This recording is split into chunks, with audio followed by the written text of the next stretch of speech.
Sebelum saya masuk, saya ingin jelaskan sedikit saudara mengenai warisan. Nah, di dalam kehidupan kita sehari-hari, maka ada dua kata yang perlu kita mengerti. Yang pertama itu adalah inheritance, dan yang kedua itu adalah legacy. Nah, inheritance, saudara, ini adalah harta yang kita peroleh oleh karena kita bekerja. Nah, jadi sebagai seorang hamba Tuhan, sebagai seorang gembala, nah maka saya diberkati dengan rumah tempat tinggal, saya diberkati dengan mobil, saya diberkati dengan kekayaan oleh para pengerja, nah oleh jemaat yang mencintai kami, yang mengasihi kami. Nah, maka kami beroleh sedikit kekayaan. Saudara dikasih oleh Tuhan, kekayaan yang saya miliki, saya boleh wariskan kepada anak-anak saya. Inheritance itu warisan wajib. Karena seorang bapak yang baik, dia akan mempersiapkan warisan buat anak-anaknya. Paulus berkata bahwa bukan anak yang mempersiapkan warisan kepada bapaknya, tapi bapak yang menyediakan warisan buat anak-anak. Nah, ini di gereja saya sangat kuat ini. Karena biasanya, saudara, pemimpin besar itu harus kemudian disokong oleh anak-anak yang ada di bawahnya. Ya?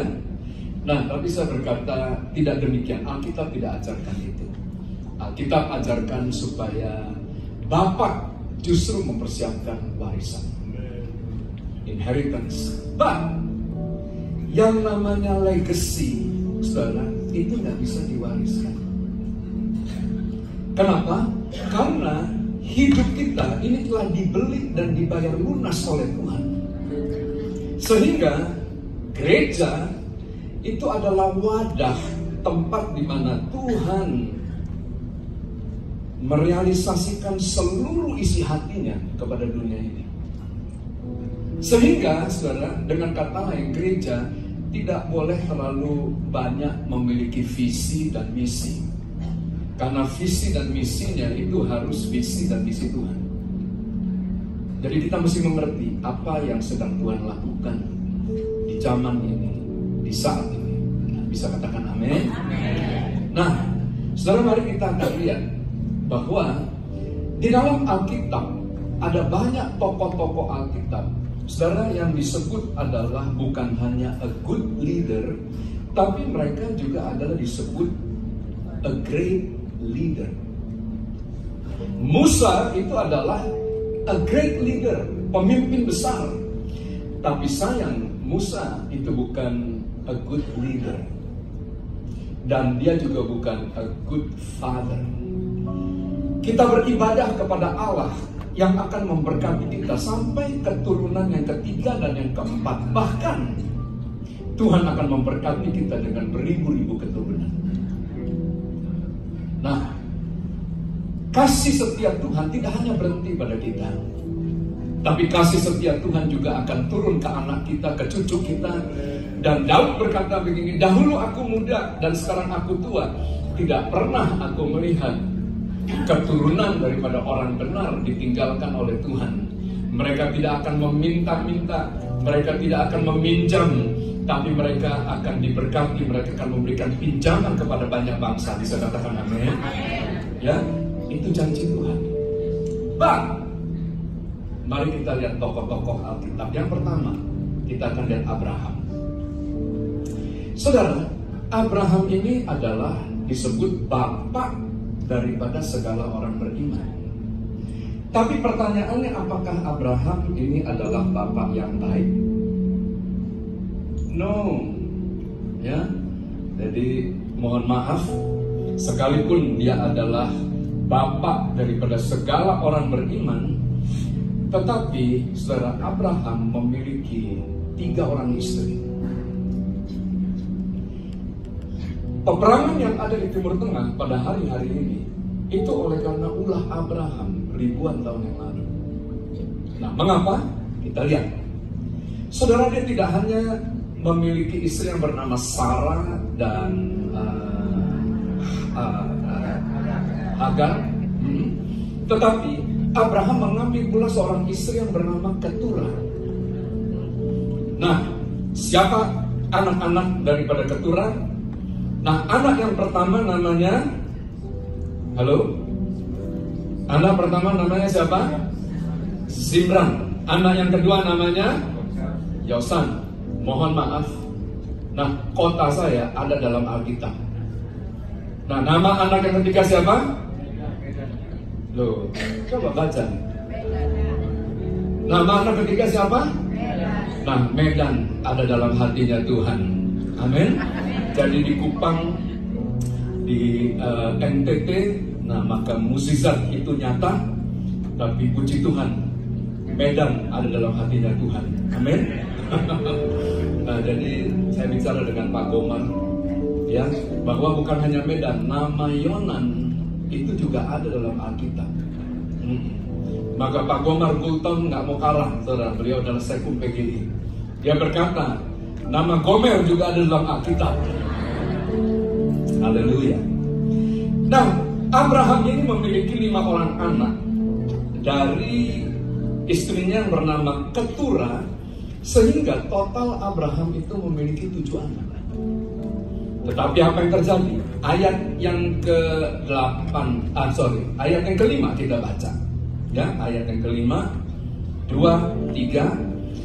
Abraham memberikan segala harta miliknya kepada Ishak, tetapi kepada anak-anaknya yang diperolehnya dari gundik-gundiknya, ia memberikan pemberian. Kemudian ia menyuruh mereka masih pada waktu hidup meninggalkan Ishak anaknya dan pergi ke sebelah timur, ke tanah timur. Saudara yang dikasih oleh Tuhan, Abraham diberkati oleh Tuhan dengan ke-7 anaknya, tetapi dia hanya mencintai 1 dari 7 anaknya. Dan karena dia mencintai Ishak, maka seluruh kekayaan yang dia miliki.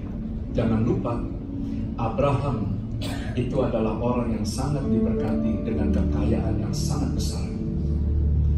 Nah, hal ini menimbulkan luka bagi anak-anak yang lahir daripada Keturah, dan menimbulkan luka bagi anak-anak yang lahir dari Hagar.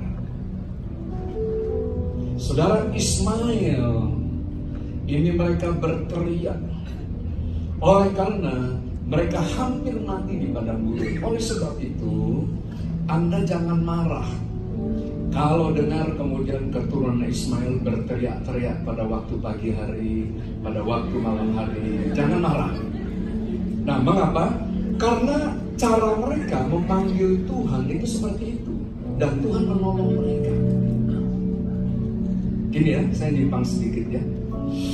Saudara dikasih oleh Tuhan, bulan lalu ada pertemuan daripada 250 pemuka agama dari seluruh Indonesia yang diprakarsai oleh Bapak Presiden Jokowi, dan kemudian melalui unit kerja Presiden dalam hal kerukunan umat beragama.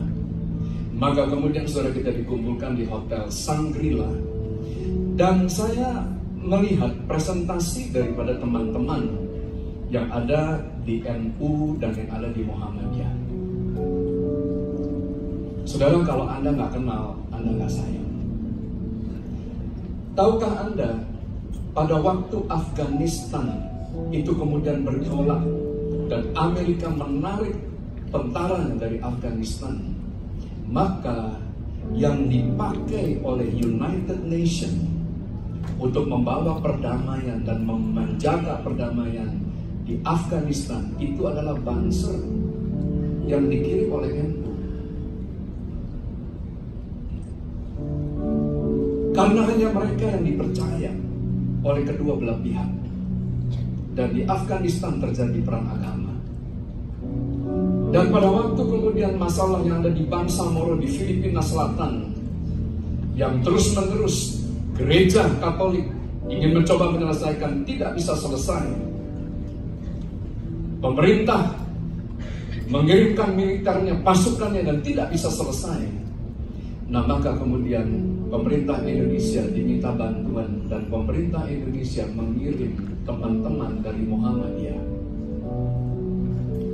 Dan mereka disebut adalah diplomat yang tidak memiliki pengangkatan sebagai seorang diplomat. Mereka diplomat tanpa jubah.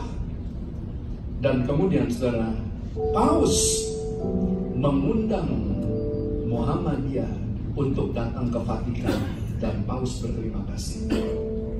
Jadi kalau Anda dengar ya jam 4.30 subuh, jam 6 maghrib, saudara jangan marah. Amin. Katakan sebelah kiri kanan, jangan marah. Jujur ya Pak ya, saya lihat pelayanan mereka, saya malu. Gereja ini belum dipakai untuk mendamaikan permasalahan daripada bangsa. Irlandia Katolik dengan Kristen, di mana peran gereja? Nah, itu PR buat kita. Nah, Bapak Ibu yang dikasih oleh Tuhan, pribadi yang kedua ini adalah Samuel. Samuel ini adalah orang yang memiliki harisma yang luar biasa.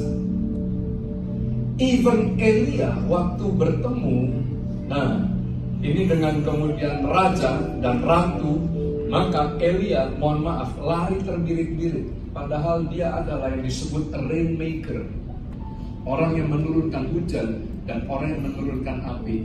Begitu ketemu Isabel, maka dia lari terbirit-birit.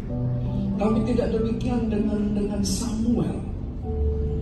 Samuel, dia datang dan dia berkata, hari ini aku mengurapi kamu menjadi raja. Dan besok dia datang, hari ini aku turunkan kamu jadi raja. Dan raja gentar terhadap dia. Dia pemimpin harismatik yang luar biasa.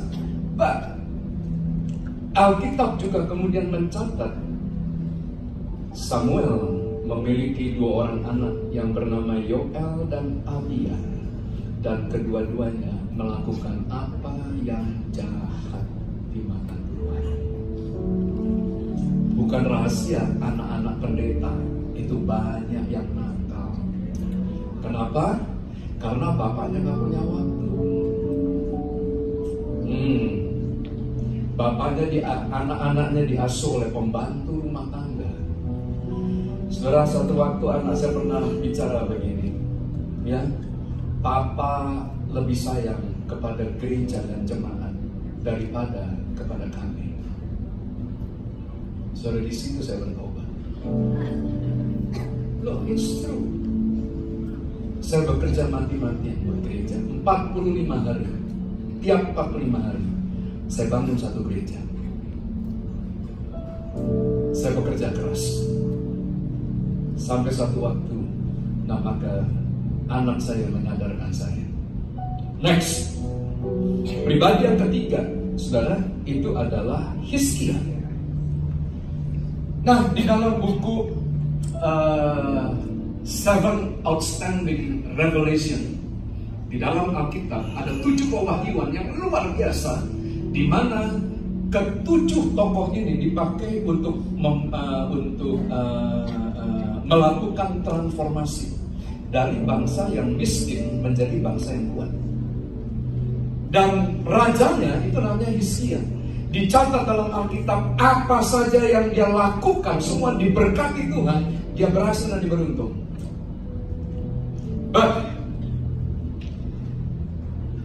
Dicatat di dalam Alkitab, maka Manasya, anaknya, memerintah 25 tahun, tetapi dia melakukan apa yang jahat. Mereka a great leader, mereka pemimpin yang besar, tetapi tidak demikian dengan anak-anaknya. Musa pemimpin besar, tapi Gerson tidak disebut namanya kembali dalam Alkitab, dan tidak ada prestasi apapun. Bagaimana kita bisa menceritakan bahwa Allah kita setia? Dia adalah Allah yang memberkati kita kita sampai dengan keturunan ketiga, keempat, bahkan sampai beribu-ribu keturunan. Saudara, mari kita flashback. Saudara, saya tidak sebut nama-namanya, tapi mari kita lihat hamba-hamba Tuhan yang dipakai luar biasa di Indonesia. Keturunan pertama luar biasa, keturunan kedua ending. Dan jarang daripada anak-anak yang mewarisi apa yang dilakukan oleh bapaknya. Nah, ini dapat mengangkat gereja itu naik ke level yang lebih tinggi. Nah, kami sedang mengamati ada beberapa gereja, ya. Nah, ini dalam pengamatan. Jadi gembala-gembalanya ini mengembalakan setelah gereja itu jadi. Gereja yang besar, jemaat yang besar dengan ribuan jemaat, dengan perputaran uang yang besar. Nah, maka gembalanya makmur. Sehingga kita bisa lihat di Pastor in Style. Nah, itu Pak Robinson senang itu kalau saya nggak mau lihat itu. Ya, Pastor in Style. Jadi dilihat dari jam tangannya, dari bajunya, dari sepatunya, dihitung sama seperti Hotman Paris, pengacara yang disebut 30 miliar. Kalau ngomong begini. Nah, Bapak, Ibu yang dikasih oleh Tuhan, ya, apa yang terjadi pada waktu seorang dipercaya hal yang seperti itu? Kita mengharapkan agar anak-anak kita itu bisa melakukan sesuatu yang lebih dari kita. Saya tinggal di Sumatera Utara. Nah, ini Pak Robinson, Pak Julianto mengerti ini, ya, Kak Mawar juga mengerti ini. Orang tua kita itu rela lakukan apa saja untuk pendidikan kita. Mau jual babi, mau kemudian saudara kerja di ladang, mereka akan lakukan untuk anak-anak sekolah. Saudara yang dikasih oleh Tuhan, kita memimpikan masa depan yang lebih baik. Tapi pertanyaannya, setelah kita memperoleh warisan semuanya ini, apakah kita sanggup untuk membawa gereja ini naik ke next level? Saudara, semua orang akan melihat semuanya itu. Semua orang akan menilai. Aswin yang ada di Surabaya mewarisi gereja nginden yang sangat besar. Tapi semua mata itu melihat. Apakah akan ada nginden yang kedua? Apakah ada nginden yang ketiga? Dan nginden yang keempat? Karena semua mata itu mulai melihat.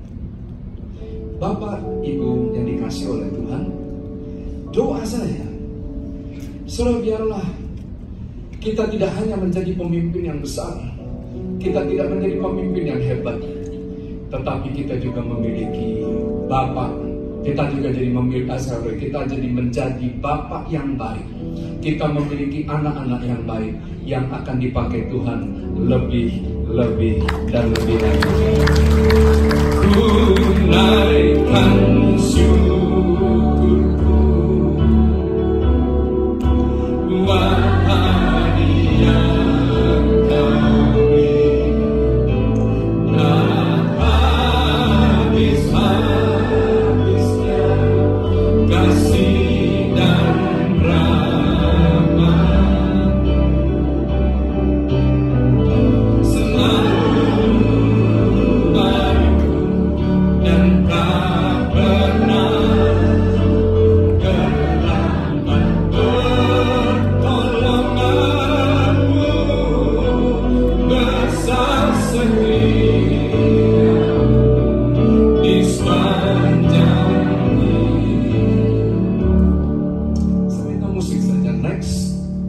Nah, maka saudara, kalau kita lihat Alkitab, maka ada 3 tingkatan yang dicatat dalam Alkitab. Yang pertama itu adalah anak. Yang kedua adalah sahabat. Dan yang ketiga adalah mempelai. Nah, saya mengajar ini kepada jemaat. Next. Saudara, jemaat senang menjadi anak Allah. Kenapa senang menjadi anak Allah? Karena kalau kita menjadi anak, maka kita adalah ahli waris. Apa yang Bapak kita miliki, itu yang kita miliki. Nah, berbahagialah Anda yang ayahnya kaya, karena Anda akan mewarisi kekayaan daripada Bapak Anda. Amin. Ya. Nah, kayak Pak Bobi, saya dengar kan bapaknya juga orang mampu. Jadi berbahagialah Anda. Bah, kita lihat Alkitab. Saudara, nasib anak itu tidak lebih daripada nasib seorang hamba. Kenapa? Karena anak belum akil balik. Kalau anak belum akil balik, maka dia tidak dipercaya seluruh kekayaan dari bapaknya. Jadi kalau jemaat Anda hanya anak-anak, ya, nah jemaat Anda tidak dididik, tidak kemudian diperlengkapi, maka mereka hanya memperoleh upah sama seperti hamba, hanya 1 dinar.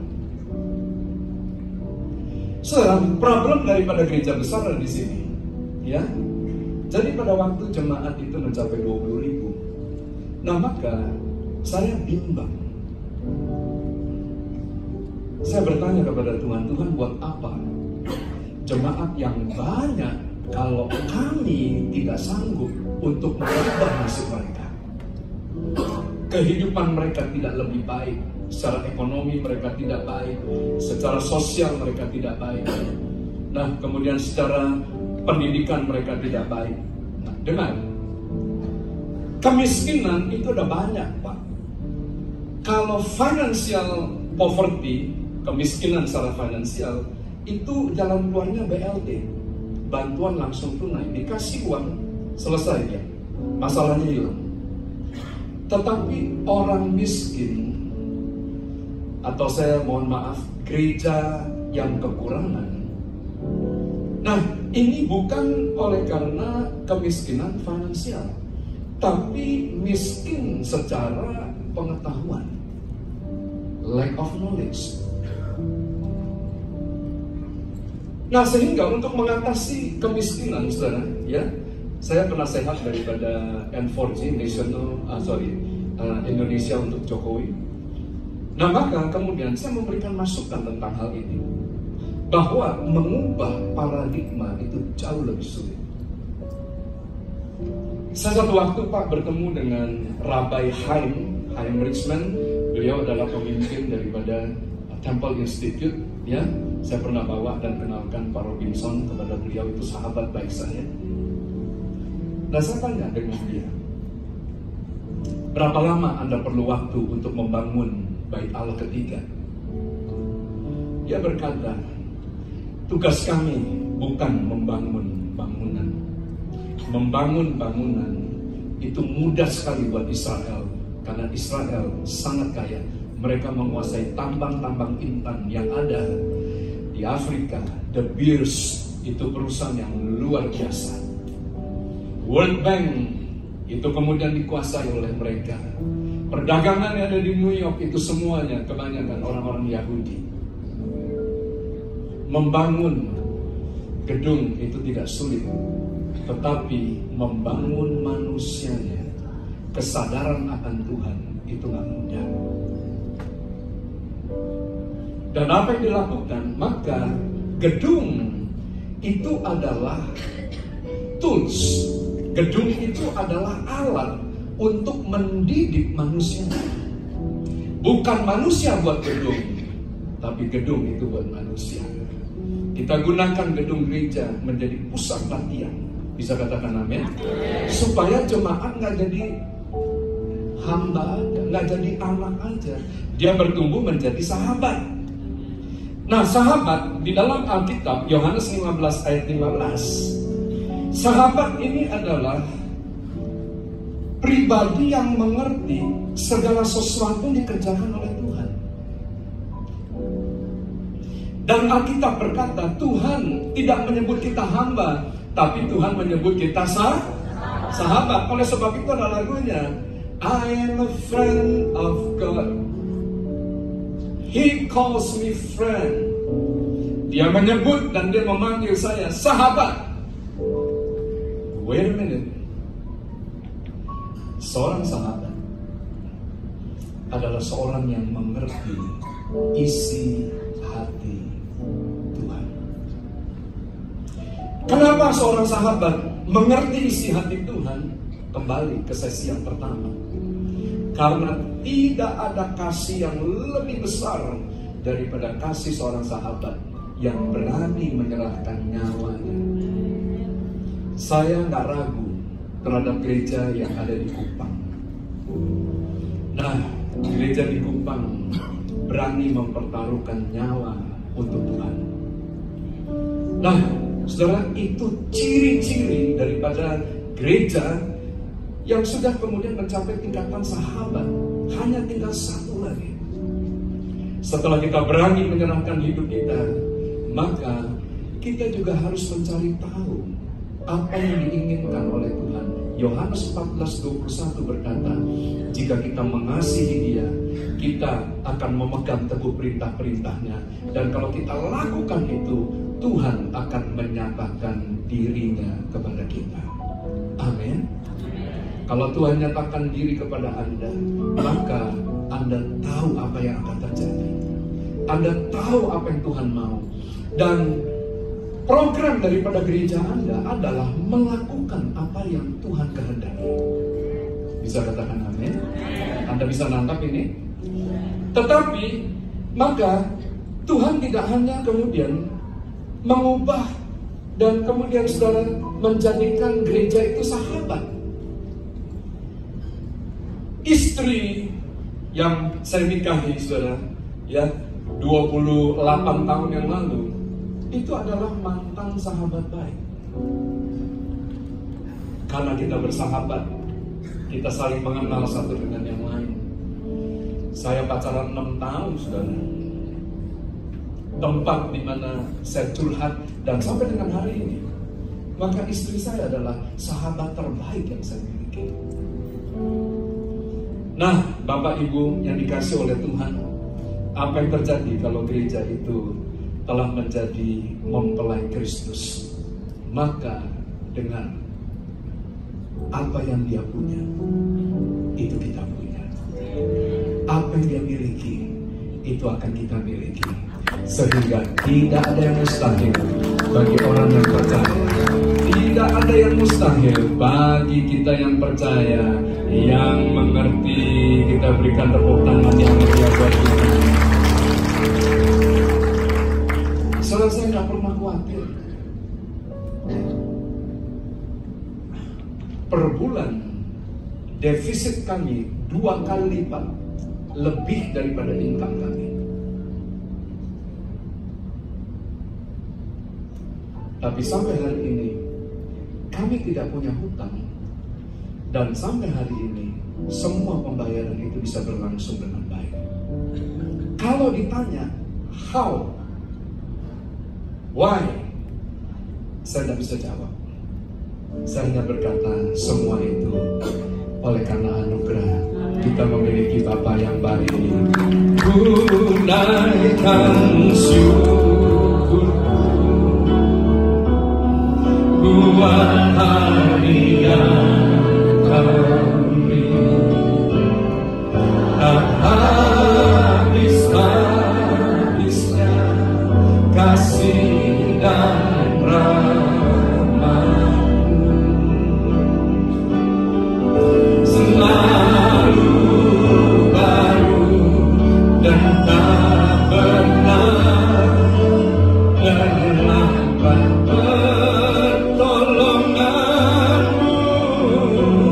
Besar setia-Mu di sepanjang. Nah, setiap tahun maka di Willow Creek yang ada di Kansas City, saudara, ada pertemuan yang bernama GLS, Global Leadership Summit. pembicara-pembicaranya itu semuanya adalah orang-orang sekuler, tapi diadakan oleh gereja. CEO dari Google, CEO dari Apple, Amazon, perusahaan-perusahaan besar, Intel dan sebagainya yang ada di Amerika dan yang di seluruh dunia, maka mereka datang untuk kemudian sharing. Salah satu daripada hamba Tuhan yang melayani di sana namanya Craig Groeschel. Nah, dia punya moto. Motonya itu saya sangat senang, saudara. Next, ya. Dia bilang begini, if you delegate, kalau kamu mendelegasikan tugas, maka kamu menciptakan pengikut, follower. Nah, ini salah satu pelajaran yang bagus. But kalau kamu mendelegasikan otoritas, maka kamu akan membangkitkan leaders. Saudara, gereja memiliki banyak follower. Nah, contoh ini dalam pengamatan kami juga. Jadi ada gereja-gereja yang hamba Tuhannya karismatik. Kalau dia khotbah, gereja ramai. Tapi kalau dia nggak khotbah, setengah hilang. Kita kenal itu, kita tahu itu. Nah, mengapa? Karena kita senang menjadi pemimpin yang memiliki begitu banyak follower. Bahkan ada hamba-hamba Tuhan yang kalau Instagramnya di bawah 1 juta, bingung. Dan mulai cari buzzer dan kemudian saudara menambah supaya naik, peringkatnya naik, di atas 1 juta. Saudara dikasih oleh Tuhan, gereja tidak menciptakan follower. Gereja tempat di mana saya melayani tidak mau. Maka tidak mau kemudian meng-create follower. Kita mau create leaders. Amin. Mengapa? Karena true leaders, pemimpin yang benar, dia akan melahirkan pemimpin yang baru. Gini, selama bumi ini masih ada, tidak akan berhenti musim menabur dan menuai. Ya, kalau Anda melempar benih apel, Anda akan menuai apel. Anda menabur jeruk, Anda akan menuai jeruk. Kalau Anda leaders, Anda menabur diri Anda, apa yang lahir? Not follower. Tapi yang akan lahir apa? Leaders.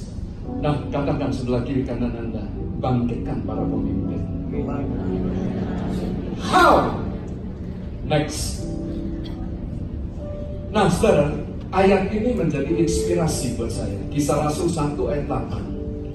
Tetapi kamu akan menerima exousia. Kalau Roh Kudus turun ke atas kamu dan kamu akan menjadi saksiku di Yerusalem, di seluruh Yudea, Samaria, sampai ke ujung bumi. Nah, Bapak Ibu yang dikasih oleh Tuhan, kata kuasa di dalam bahasa Inggris diterjemahkan menjadi otoritas.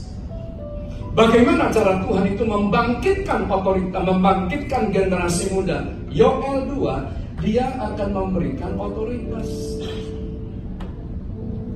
Di banyak gereja saya melihat anak muda ditrain, anak muda diperlengkapi, but mereka tidak diberikan akses kepada resources yang merupakan kekayaan gereja.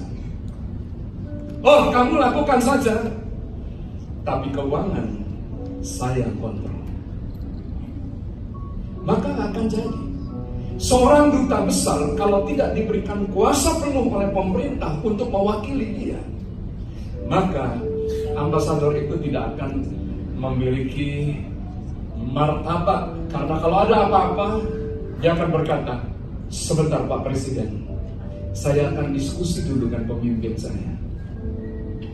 Kalau Anda kemudian punya jemaat, Anda punya pengerjaan, ketua departemen. Kalau mau apa-apa, dia berkata, sebentar Pak, saya akan tanya kepada gembala saya. Bapak Ibu yang dikasih oleh Tuhan, di mana hati kita berada, maka di situ harta kita berada.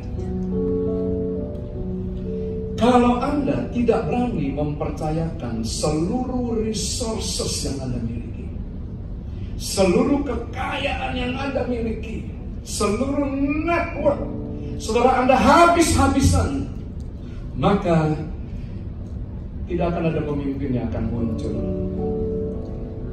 Mengapa Paulus berkata begini, hidup bagiku adalah Kristus dan mati adalah keuntungan. Karena pada waktu Kristus mati, dicatat, Kristus mengosongkan dirinya, sehingga alam maut tidak memperoleh keuntungan dan tidak mendapat keuntungan sedikit pun. Karena pada waktu Kristus hidup, habis-habisan dia berikan. Dia rela menjadi miskin oleh karena kita, supaya oleh karena kemiskinannya kita diberkati. Amin. Dia berikan segalanya yang dia miliki. Saudara, apa sih definisi seorang murid?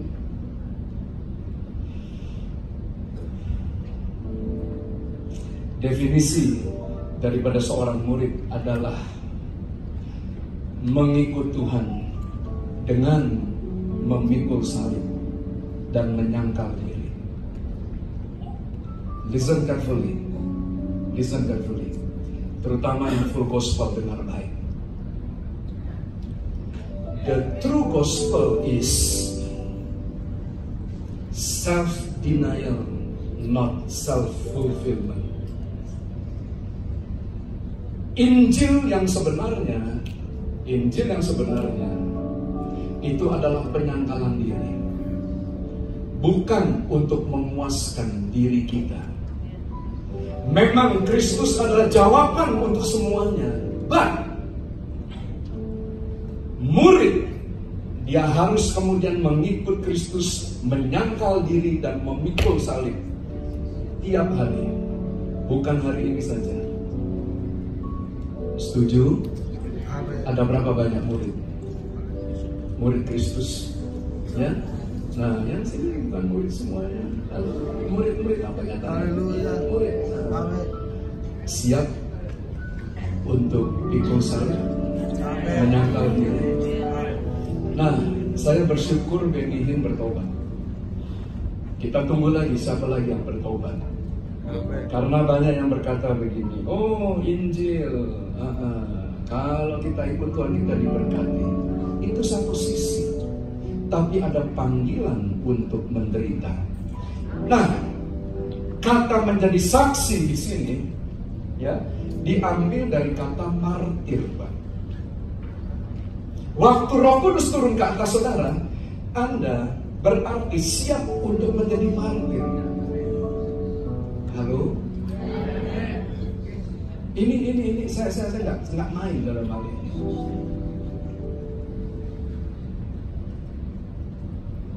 Jadi waktu kuasa itu turun, maka kita ini berjalan di dalam antara hidup dan mati. Itu hamba Tuhan. Kemarin Sami Bolang itu bicara dengan saya bilang hati-hati dengan itu. Karena waktu karunia itu turun, maka Anda mesti siap untuk mati. Siap untuk menjadi martir.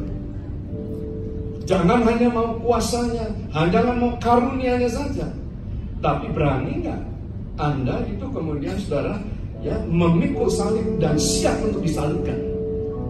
Karena soon or later ya kita akan mengalami aniaya. Nah, pada waktu kita berani menyerahkan segala sesuatu yang kita miliki, maka Anda nggak takut dengan maut. Kubur tidak akan bisa mengambil keuntungan. Hari ini, kalau Anda ingin melihat di mana kekayaan dunia ini ada, kekayaan dunia ini ada di dunia orang mati. Raja-raja dulu Anda lihat, Fir'aun menguburkan dirinya dengan membawa seluruh kekayaannya. Ada dalam dunia orang mati. Mimpi, talenta, Semuanya ada dalam dunia orang mati yang belum direalisasikan. Kenapa Paulus berkata mati adalah keuntungan? Karena tidak ada lagi yang dia tahan dalam hidupnya. Semua dia berikan. Amin. Dan kita tidak memberikan kepada yang lain, kita memberikan kepada generasi yang ada di bawah kita, yang mengerti kata-kata. Ya, berikan tepuk tangan yang meriah buat Tuhan. Nah, jadi next yang terakhir, setelah kita harus melihat pelayanan daripada Hegai. Hegai ini penjaga sida-sida raja yang tugasnya adalah sebagai a brother keeper. Gereja tidak memiliki mentor. Nah, gereja saudara harus memiliki mentor-mentor. Saya 10 tahun sudah pensiun sebagai kepala sidang, dan apa yang saya lakukan? Saya menjadi mentor untuk generasi yang ada di bawah saya. Kalau mereka perlu nasihat, mereka datang dan saya memberikan pengarahan. Saya menjaga perjalanan daripada gereja ini sehingga gereja ini kudus, tidak bercacat dan tidak bercelah. Nah, saya akan tutup.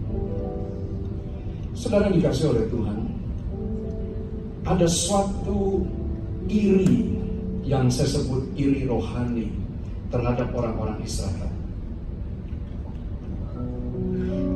Tidak ada bangsa yang selama ribuan tahun tidak mengubah Allah buat mereka sendiri.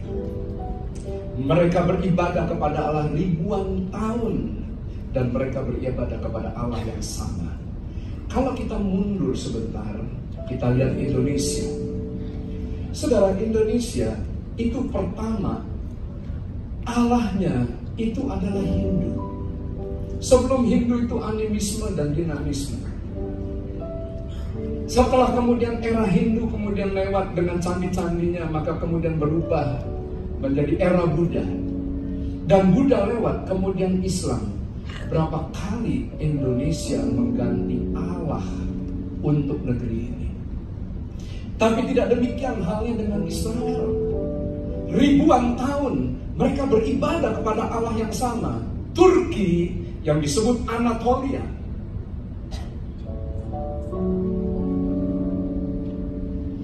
Mereka dulu beribadah kepada Artemis, tapi kemudian berubah menjadi pusat gerakan kekristenan dunia pada abad-abad yang pertama dan bertahan lebih 300 tahun, dan Injil dari Turki menyebar ke seluruh dunia dan dicatat dalam Kisah Rasul pasal ke-19. Maka seluruh Asia Kecil mendengar Injil oleh karena Efesus yang merupakan pusat kekristenan pada waktu itu. But hari ini kekristenan hanya tinggal 1% karena Turki berubah.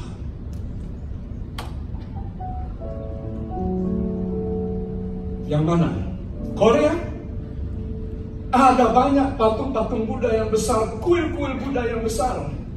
Tapi kemudian Korea Selatan, mulai berubah. Kita bersyukur buat itu. Kemarin saya baru ketemu dengan teman-teman dari Jepang di Yerusalem di konvokasi doa, dan kita melihat sekarang Jepang itu juga mulai berubah. Nah, how?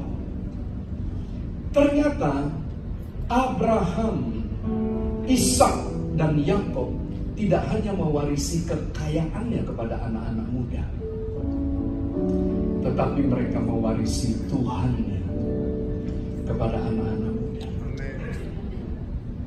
Saudara dikasih oleh Tuhan, setiap hari Sabat, maka kepala rumah tangga mengumpulkan anak-anak.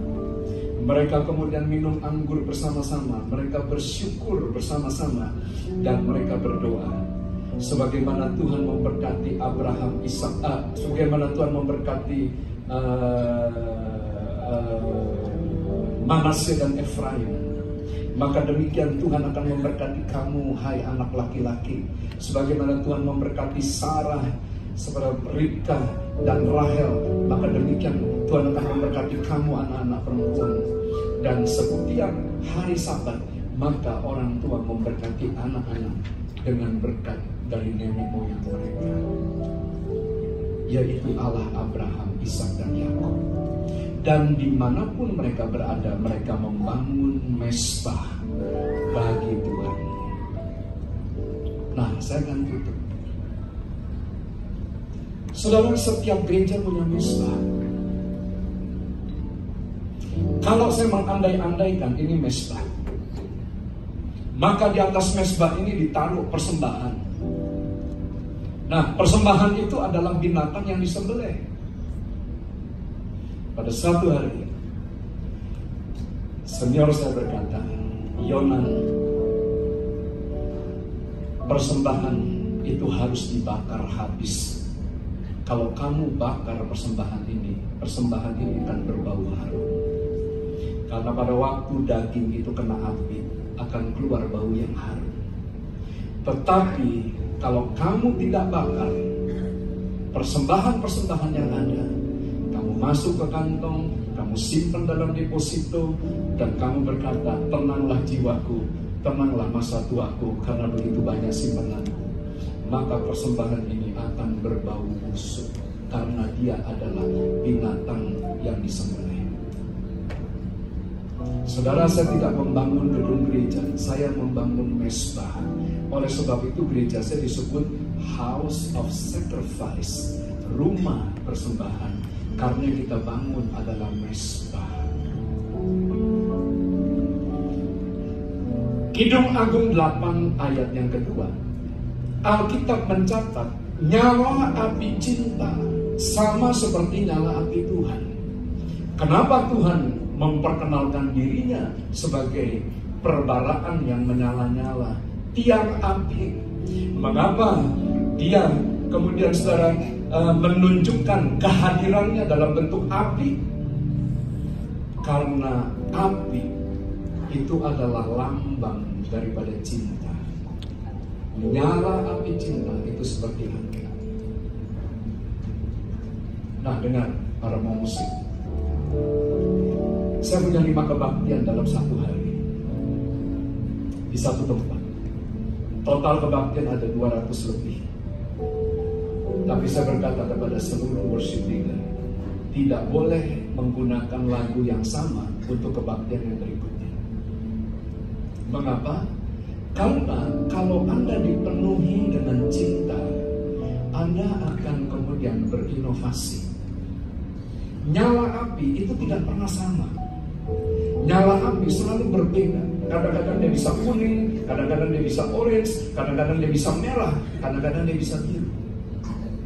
Dan Anda tidak pernah melihat bentuk api yang sama. Api itu ada kemudian saudara yang kejutan-kejutan. Nah, ada dinamika. Musik kalau nggak punya dinamika, dia akan mati. Nah, dengar baik. Anda punya mezbah, Anda punya persembahan. Tetapi yang penting adalah harus ada api yang membakar. Apakah api itu? Api itu adalah cinta Anda. Ada orang melayani tadi dengan dengki, dengan perselisihan. Ada orang melayani motivasinya salah. Sehingga kita miliki mezbah, kita miliki persembahan, tetapi baunya itu kejijikan. Tetapi kalau Anda memiliki api, mungkin persembahan Anda itu hanya burung merpati, Pak. Persembahan yang paling murah dalam Alkitab. Tapi pada waktu burung merpati itu dijilat oleh api cinta, maka baunya itu adalah bau yang menyenangkan hati. Amin.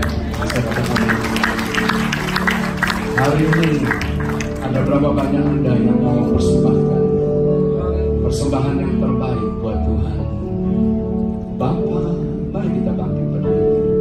Ku persembahkan tubuhku sebagai persembahan yang hidup, kudus dan yang berkenan padamu, sebagai ibadah yang sejati.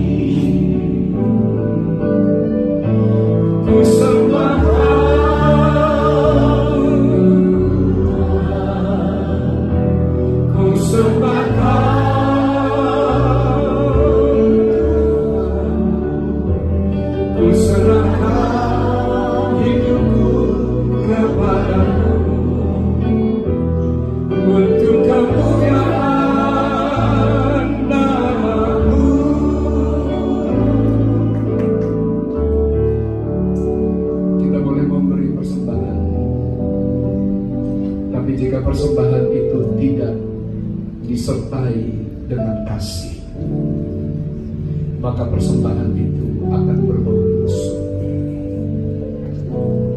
Kita bisa menyanyi, kita bisa menyembah, kita bisa berkhotbah, tetapi kalau tidak digerakkan oleh api cinta, maka baunya tidak harum. Kita mau agar hati Tuhan disenangkan. Kita mau Tuhan berkenan kepada kita. Cendana itu adalah incense yang disenangi oleh Tuhan. Kita berdoa bukan hanya pohonnya yang menyenangkan Tuhan, tapi gerejanya yang menyenangkan Tuhan. Mari buka kedua tangan saudara.